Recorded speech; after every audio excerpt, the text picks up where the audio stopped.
इतनी ठंड में ये व्यक्ति पानी पे डुबकियां क्यों लगा रहा है?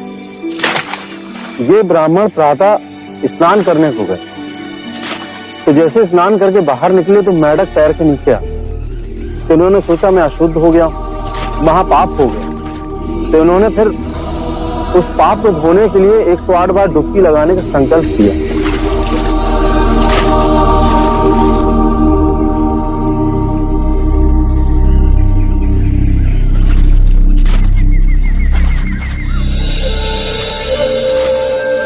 सुनिए, आप ठंड से कांप रहे हैं। यदि ऐसा करेंगे तो बीमार पड़ जाएंगे। महात्मा, हंगाने में मुझसे पाप हो गया। ये नदी गंगा नदी की उपनदी है। इसमें नहाने के बाद मेरे पाप धुल जाएंगे। इस नदी में डुबकी लगाने से यदि आपके पाप धुल जाएंगे, तो इस नदी में रहने वाले मेंढक के ऊपर पांव आने पर आप अपवित्र कैसे हो गए?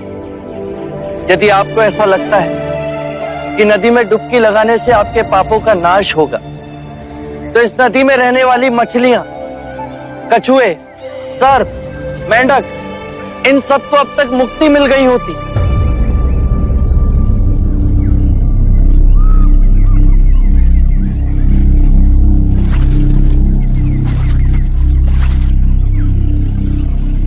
बात तो सत्य कह रहे हैं महानुभाव।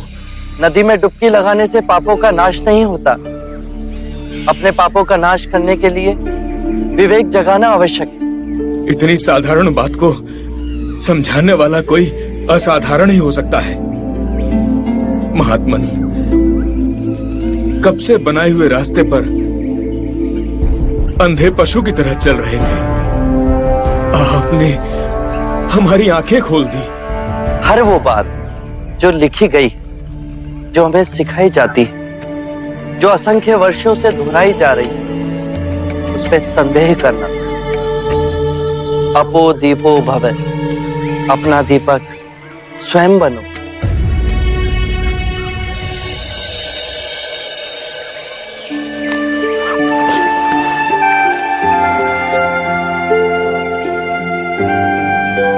आप धन्य है महात्मा।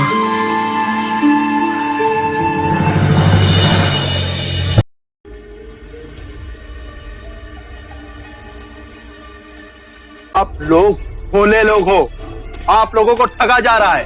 कौन ठग रहा है हमें? वही बुद्ध और उसके भिक्षुक। हमने सोचा क्यों ना आज उनकी परीक्षा ली जाए। प्रतिदिन निःशुल्क ही भिक्षा ले जाते हैं। पर वो तो महात्मा लोग हैं। कहां का महात्मा? आज देखते हैं उनमें आध्यात्मिक शक्ति है या नहीं। यदि नहीं तो उन्हें धक्के मारकर राजगीर से बाहर निकाल देंगे। अवश्य। भाइयों सावधान, दो भिक्षुक इधर ही आ रहे हैं। आइए भिक्षुकगण, आइए। आप ही की प्रतीक्षा हो रही थी, पधारिए। देखिए, यह चंदन का भिक्षा पात्र बांस पर रखा हुआ है। यदि आप बांस को बिना छुए चंदन का भिक्षा पात्र निकाल दें तो आपको भिक्षा मिलेगी, अन्यथा नहीं। हमें क्षमा कीजिए।